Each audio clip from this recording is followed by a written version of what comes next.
Oh, it has been a very long day, y'all. A very, very long day. So, and I apologize if you hear any thumping in the background. That is my dog Fiora. Um, Hi, babies, who's literally sitting right next to me underneath the desk. So yeah. Uh, couldn't get the patch notes out for Friday last week, so we're doing a double. We're doing a double set again, like we did a while back. So here we go. First set is going to be the recap from the 10, 22, 21 stream, and then we'll go over the 10, 26, 21 stream. So last week we got the Sturm Tiger numbers and whatnot. So overall, it's kind of interesting. The win rate's roughly about, I believe it's an average of about 49%, give or take. But that's not too bad. Again, players getting used to it, and it being out for about, I think, a week now.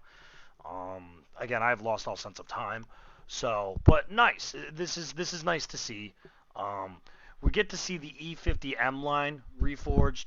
Get to see a little bit of numbers afterwards. Got a little bit of win rate buffs. So that's really nice to see. So So we're not going to go too far into that, but we'll see how this is. So this week, the Kinetic Fury season, 400 players have already completed the season. That's fucking nuts. I don't know how y'all can literally do that. The creature had already 63,000 battles played with a 50% win rate. The Monster 3D commander is currently Carmilla, wins Supreme. Ravenous Wolf is the most owned due to the USP. Carmilla is the most recruited 1280, Warwolf at 662, and Monstrosity at 441. The Halloween Garage is live now. Or no, it's live. My bad. It is live through November 1st. My bad. Yeah. So it is live now. Monster key cards are through December 6th, and the Monster Hunter live through November 1st, and that is through all of the tanks. These are the current number of tanks that have already been picked up. So very interesting to see that people automatically just stopped with the Craft Panther and the Lycan. They're both good tanks. Don't get me wrong. They're both interesting tanks. But I mean, I'd like to see a lot more people actually go for the better tanks, like the Holland Hunt, like the Inferno, like the Bellerophon. So that'll be interesting. The Commander's Skill Respec discount is going on still until November 25th. All monster tanks will receive the times 2 Commander bonus, and +1 matchmaking was through today. So unfortunately, I will not be able to participate in that. Next week, we see a bunch of changes, and I believe that's all going to be fixed by the time I get to the next tab. So I'm not going to worry about this right now. We see the buffs and stuff, so we'll see what's going on. Fixed for Tuesday, they fixed the camo net bug, adjusted the bonus of advanced concealment equipment for all Cold War lights, improved the base concealment factors for many Cold War lights, balance changes for the Armadillo, reduce its concealment accuracy while moving and damage output, and then it's also added a fourth booster slot to affected tanks. Very interesting. There's other topics here that we need to cover. Not too much, though. Actually, holy shit, never mind, there's a lot. So let's go through these real quick. So still investigating looks at tanks with color filters. Okay. Xbox Super Tester will be recruiting today. So that's nice. So it started on this 22nd. That's really nice. Competitive type of event and random battles looking good, on track for November. It's going to be limited to Tier 10 heavy US and Soviet tanks. Interesting. The Spectator HUD improvements investigations are still going on. We will update you next week. Contracts are coming back by the end of the year. Nice to see. Can't wait to try and grind for that machine. The community map test and custom games after last week's stream for Alpha past survey feedback was tallied and working on the latest modifications. I genuinely think that they still just need to do the in all honesty, like here, I genuinely think that they should just do the 1.2 by 1.2 kilometer for World War II, and then do the 1.5 by 1.5 for Cold War. That would basically give all the players exactly what they need, and that way the World War II map isn't too big to where you're almost doing nothing, and light tanks will literally win that battle for you, or and heavy tanks just don't get to do anything. And Cold War, it gives you so much more room to just run around and you get to play with the True Vision since there's a lot more foliage. So it'll be nice to see what they do. The next set of maps reworked before end of year. The art has been upgraded for Thightfall Ridge for both Cold War and World War II. Razanai has been updated for Cold War and World War II. Erlenberg has been updated for World War II, and Lakeville has been updated for World War II, and there's a potential secret fifth map that was leaked. Now, I did not watch the stream, so I don't know. The A up inscriptions are now correctly visible. Next up for tanks reforged is going to be German. It's going to be a German. It's going to be a medium tank destroyer and premiums. That's interesting to see. Here's the music we used in the Monsters Awaken trailer. No one gives a shit. We'll start a poll soon on allowing the community a choice at a future tank skin. Give me a 60 TP skin. Let me earn a 60 TP. Please. Just let me earn that. You refuse to fucking buff the damn thing. Give me a goddamn skin for it at least. The MOE data is currently being analyzed. It will take another 6 days to complete at least. Dear fucking God. Commander customization is scheduled to make a comeback early next year. That is nice to see. I would have really liked it for it to be this season, but I'll take what I can get. At least we know that it will be very early next year. The NM116 was put forward as a potential future World War II tank. That's interesting, and I don't know how I feel about that. There's also going to be the Extra Life 25-hour live stream charity event, which begins at 0800 CDT on November 6th. If you need more information, you can click the link right down here. Not through the video, but if you go to the forums. Apologies, this week I was unable to attach any used images. I have no explanation why next week and other topics are displayed in white. The forums would never fail to amaze me. So, yeah, this was, I believe, Minto. Yeah, this was Minto. So, there's a couple things. The Monday stream got canceled. That's weird, because they got the notes for the day. I don't know how I feel about that. That's weird. But I guess they just put the patch notes out.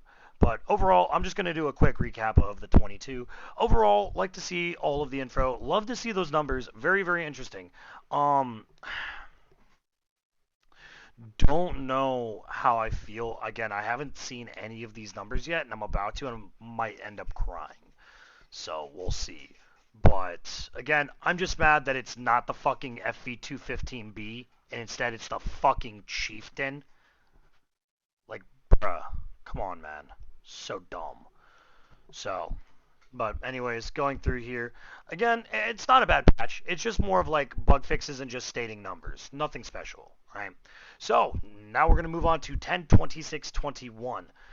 Here's where the good shit starts. The Monsters Awaken mode starts, well, if you're watching this on the day that it comes out, tomorrow. So, yay! It's going to be live from the 26th to November 1st. So, your boy's 24-hour Halloween stream is about to be litty. Because I'm spamming literally nothing but the Monsters Awaken mode. The new premium tank, the Centennial Chieftain T95 Year 59 Western Alliance Post-War Heavy Tank and Skin are going to be allowed. Are going to be granted. The Truth Prevails Earn Challenge will earn you the Skoda T25 skin and a Ziska T40. There will also be the key cards drop table, which will be updated. The Tanks Reforged Chieftain line will be right here. We'll get back to that in a moment. Unfortunately, +1 -1 is going to end. Sad face. Tanks available for purchase on the premium tech tree will now include the A43 Black Prince. Don't know why you'd want that, but whatever. And then there's some to be announced Tuesday once verified. There's going to be some more more bugs that they're going to announce here. But let's quickly go through the bundles so that way we can go through all of the things the Chieftain is going to be doing. So the bundles are going to be the primed, the loaded, which are just going to give basically, your standard shit. Premium days, maybe a 3D commander of some kind, whatever. You know this typical bullshit.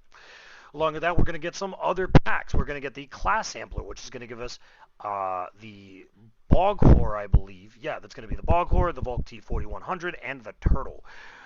Interesting bundle. I don't know how high I prioritize this bundle. The Super Mutant is good against newer players, but it's ass against veterans.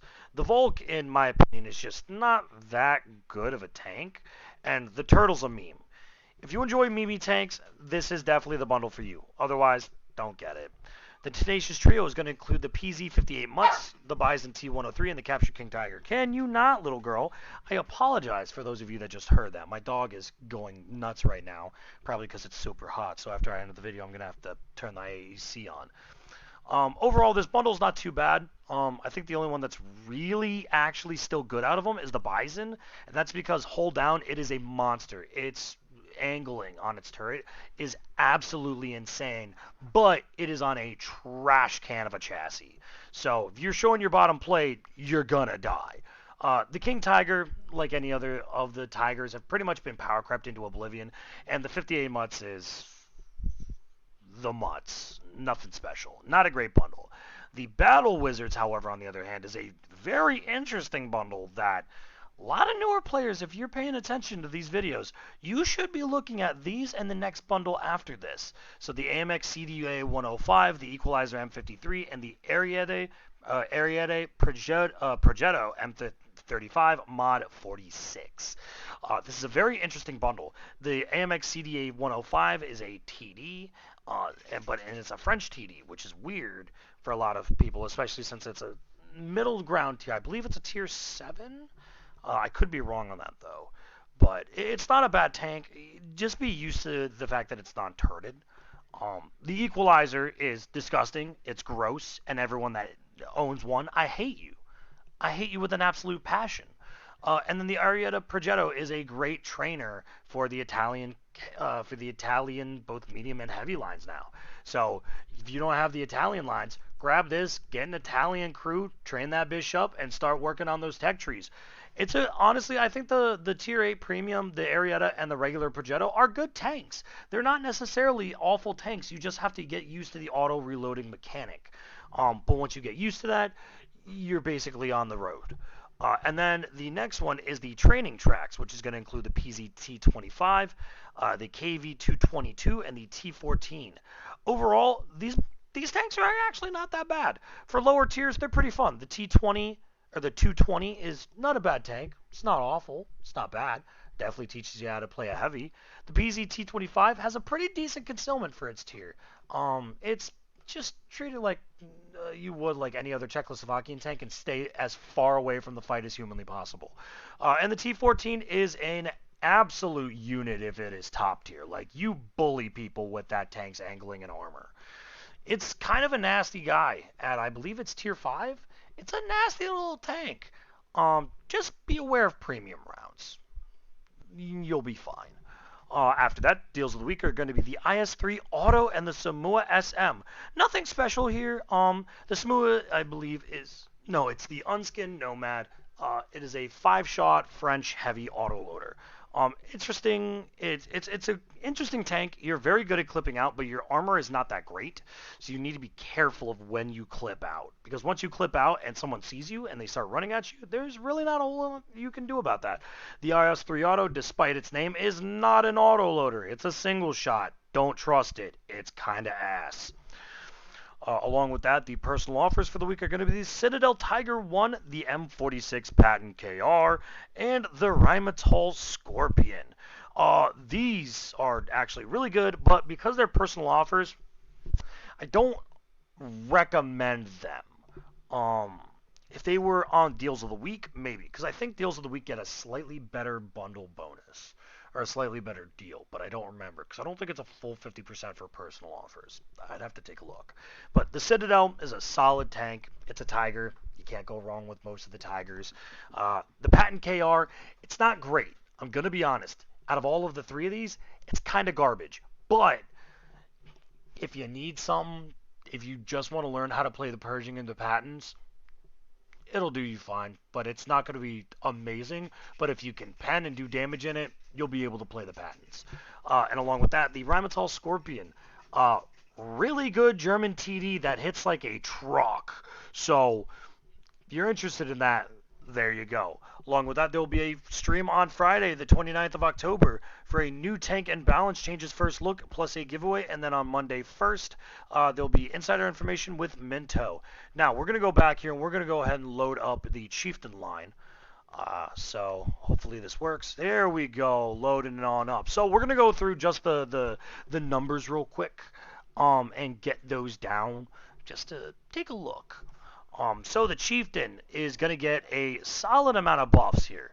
So its cupola is going to go up by almost 80 millimeters. Wow, that is insane. Its cupola is getting an 80 millimeter buff. Its view range is getting buffed by 10 meters. The traverse speed is going to go up by 4 degrees. Its frontal armor above the gun is going to go up by 45 degrees. Its hull and the side skirt is going to go up by 16 millimeters. That is nuts. The premium ammo is going to go up by 16 pen. The health is going to go up by 100, taking it from 2200 to 2300. Its top speed is going to be increased from 42 kilometers an hour to 46. And its chassis is actually going to get a major buff here from 1.2, 1.4, 2.1 to 0.8, a flat 1, and a 1.7. That is insane. That is actually insane. So that's interesting to see. So, and I like what they say. So overall, the Chieftain buffs are really, really good. I think maybe a little too good, if you ask me. This might make it even a bigger pub stomper. That's kind of gross. Um, but we're going to go through the Conqueror real quick. I'm glad that it states here, tier for tier, the Conqueror is probably the best heavy tank in this line. It is a player favorite tank once fully upgraded. It's currently the most played tier 9 tank in the game, so this is a case of if it's not broke, don't fix it. With that said, the stock gun is a little underwhelming, so we've improved the damage output here to help ease the grind for those new to the line. So the stock gun, the OQF 32 pounder gun Mark II, is just going to get a 0.5 second reload buff on it, which I kind of agree. The Conqueror is very, very strong. So the fact that they just gave it a little bit of a buff, at least on the stock gun, I'm okay with it. If they had buffed anything else, I might have rioted. The Carnival got a bunch of buffs, and I'm not going to go through any of these right now because there was also buffs in the Reforged Legends for the Carnival. So, but just note that accuracy and reload, it just got better. The Black Prince, interestingly enough, actually did not get an accuracy or a reload buff. Instead, it got movement speed buff. It got a forward speed buff, a reverse speed buff, and it got bonus armor on its upper hull armor by roughly about 20 millimeters. So that's nice to see. That's really nice. The Churchill 7 is going to see its top speed increased from 20 to 25. Its turret is going to go with the frontal armor is going to go from 88.9 millimeters to 120 millimeters. So roughly about a 30 millimeter, just a little over 30 millimeter buff. So that's really nice. The QF 6-pounder gun was removed, and the 75 millimeter gun Mark V is the new stock gun. That is interesting. For turret 2, the QF has also been removed. So that's interesting to see. Now the Churchill 1 is got a lot of number changes. That is a little nuts. Okay. So I'm not going to go through all of these, but basically I'm just going to summarize them if you're just listening to me and not actually watching the video. But I will pause here. I will scroll down and I will pause here. So that way you guys can just pause the video real quick so that way you guys can take a look. But TLDR, basically, the guns got better, pen, armor got better. The shit guns are kind of removed. Some of them got better. But basically every gun got better in every regard. And it got a little bit more front turret armor. So that's the TLDR version for the Churchill 1, which is interesting, which is nice to see. The Carnival and the Paladin got a 0.3 second reload buff. Why? The FE201 and the Black Edition both got a pen buff by roughly about 30 meters on its standard, 5 meters on its premium, and 6 meters on its HE, which is interesting. The Black Prince prototype, however, only got a movement speed buff from 20 to 23 kilometers. The British Bulldog, the British Bulldog Churchill 7 also got a speed buff from 20 to 25. Along with that, there's going to be your standard typical on-track event for the Chieftain, which again, it's going to be from your tier 3 to your tier 6 is going to be 50% off for silver, and then from tier 7 to tier 10, you're going to get a 30% off, and you're also going to get bonus XP every time you play a vehicle in those lines. So I don't like the fact that they still buffed the Conqueror. They really didn't need to. In my opinion, they should have just they should have given it what the OI got. The OI is perfect. Don't need to buff it. Conqueror is perfect. Don't need to buff it. I would have preferred a slight nerf on it, but everyone's gonna riot and get mad. And yes, I know. Everyone who likes the Conqueror and owns it should also jump into a river. Yes, I know, Fee, I know. See, even Fiora doesn't like the British.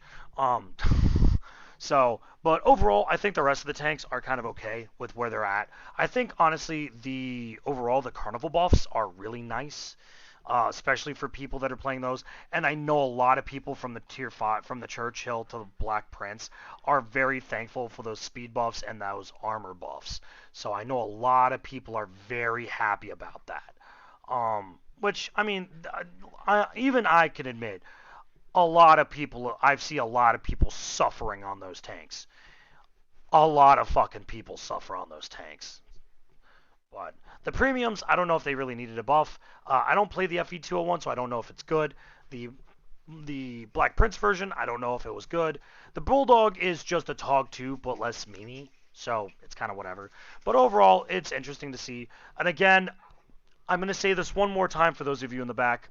I don't think that this tank should have been redone before the FE215B. I really don't.